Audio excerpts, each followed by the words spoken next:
નજર કરીએ અન્ય સમાચારો પર। જૂનાગઢ મહાનગરપાલિકા ખાતે જન્મ મરણના દાખલા કઢાવવા આવતા અરજદારો હાલ મુશ્કેલીનો સામનો કરી રહ્યા છે।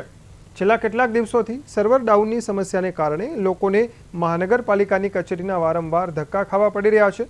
અરજદારોનું કહેવું છે કે દૂર દૂરના વિસ્તારોમાંથી આવ્યા બાદ પણ સર્વર ડાઉન હોવાનું જણાવી તેમને ખાલી હાથે પરત મોકલી દેવામાં આવે છે, જેનાથી સમય અને નાણાં બંનેનો વ્યય થાય છે। આ અંગે જૂનાગઢ મનપાના આરોગ્ય અધિકારી ડોક્ટર રવિ ડેડાણીયાએ જણાવ્યું કે આ સમસ્યા જન્મ મરણ નોંધણી માટેનું કેન્દ્ર સરકારનું CRS પોર્ટલ ડાઉન હોવાને કારણે સર્જાય છે।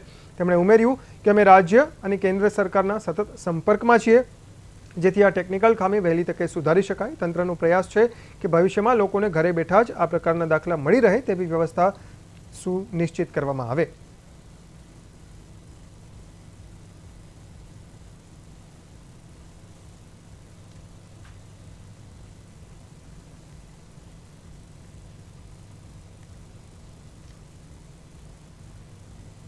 जन्म मरण प्रमाणपत्र आपवा माटे CRS पोर्टलमां कामगीरी करवामां आवी रही छे अने राज्य सरकारनी सूचना अने केंद्र सरकारनी सूचना मुजब 1/9/2025 थी तमाम अरजीओ CRS पोर्टलमां करवामां आवी रही छे अने CRS पोर्टल ए केंद्र सरकार द्वारा संचालित करवामां आवी रह्युं छे अने जेना लीधे आज अने छेल्ला 2-3 दिवसथी CRS पोर्टलमां घणी मुश्केलीओनो सामनो करी रह्यो छे अने जे टेक्निकल प्रोब्लेम छे अने टेक्निकल प्रोब्लेमना अनुसंधाने अमे राज्य सरकार अने केंद्र सरकार द्वारा कन्टिन्युअस मार्गदर्शનમાં છીએ અને તેમની સાથે સંપર્કમાં છીએ અને ટૂંક સમયમાં જે ટેકનિકલ પ્રશ્નોનું નિરાકરણ આવી જાય લોકોને ઘરે બેઠા જન્મ અને મરણનું પ્રમાણપત્ર નંબર ઓનલાઈન મળી।